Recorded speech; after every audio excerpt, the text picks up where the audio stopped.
G'day everyone.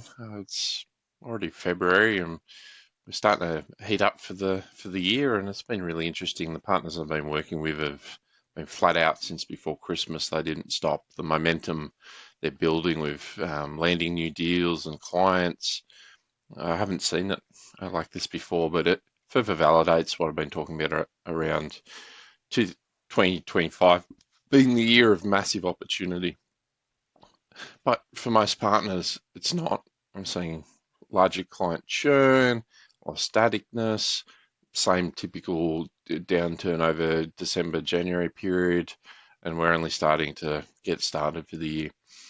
And there's multiple reasons for it, but the biggest one I put it down to is the lack of proactivity on planning. Most owners I talk to in businesses, they don't have a plan. They don't have a long-term strategy. They don't have a vision.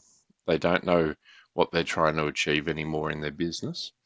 And what that ends up being is they start creating the strategy of the day. They hope things will work out.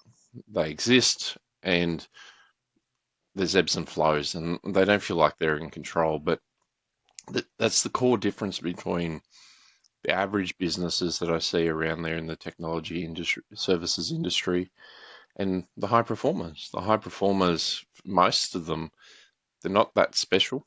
They just know what they need to do, where they're heading, and they hold people accountable to it. They create that focus day by day that people know why they're coming to work, what they're working towards, and be held accountable to hitting performance. And that's all we need to do in our businesses. You don't need to be aiming to be $100 million company, but we need to know what are we doing today, tomorrow, next month, next quarter, next year, and into the future. Gives us so much purpose and focus. So if you haven't got a business plan, sit down and do it. Take some time. I've shared some resources over the last couple of weeks around how to put stuff together in different methodologies and different thought processes. It's quite simple. Put it together, share it with your team, and then implement an accountability rhythm. Well, that's not all. I was sort of speaking to a lot of leaders, like service managers, sales managers, etc. And they know they need to do better, but they don't plan either.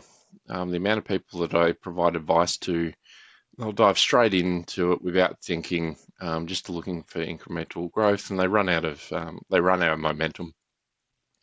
They don't look at initiatives and stop and plan what it's going to look like. They don't look at the program of work that they need to do over a certain period of time and create a roadmap.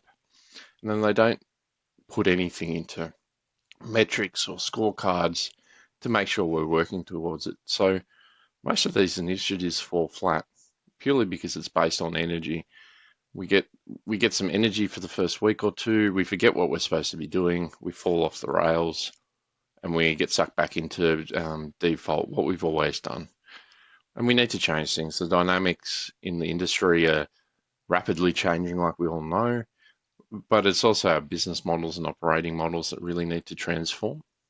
And without this sort of structured approach to transformation, without this purposeful long-term view that's documented that we can refer back to, we'll fall flat every time. So if you're looking towards the long term and not going to exit in the next year or two, then it's really time to stop and think, project out into the future, and actually document it.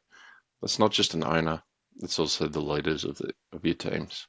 So I put it out there as a challenge. Get it done in the next week or two, and you'll notice a huge difference. You'll start feeling more successful. You feel like you're achieving something, and you'll progress to something that's meaningful.